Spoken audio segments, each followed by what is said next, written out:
আচ্ছা, ক্রাফটিং এর কাজ যারা করে তারা সবসময় দেখা যায় যে এই B6000, B7000, E8000 এই টাইপের গ্লুগুলা তারা ইউজ করে। তো আমার প্রশ্ন হচ্ছে এই টাইপের গ্লুগুলোর মধ্যে যে এই যে B6000, 7000, 8000 এগুলোর মধ্যে পার্থক্যটা কি আসলে? অ্যাকচুয়ালি এগুলোর মধ্যে পার্থক্য হচ্ছে যে আমরা B6000 এইটা যতটুকু না পাওয়ারফুল হবে তার থেকে 7000টা একটু বেশি পাওয়ারফুল, বেশি শক্ত হয়ে আটকে থাকে। এবং ইটা হচ্ছে আরো বেশি, মানে 7000 এর থেকেও বেশি পাওয়ারফুল।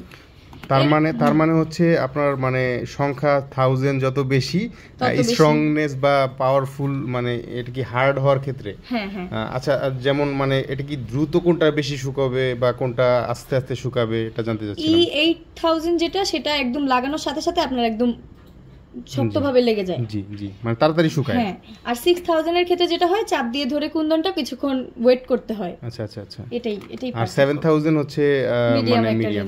তো আর হ্যাঁ। সাধারণত যারা মানে ক্রাফটিং এর কাজে নতুন তাদের জন্য কোনটা বেস্ট হবে?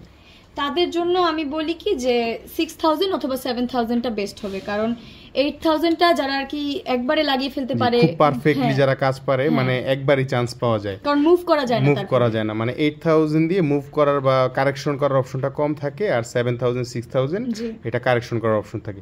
ধন্যবাদ আপনাকে।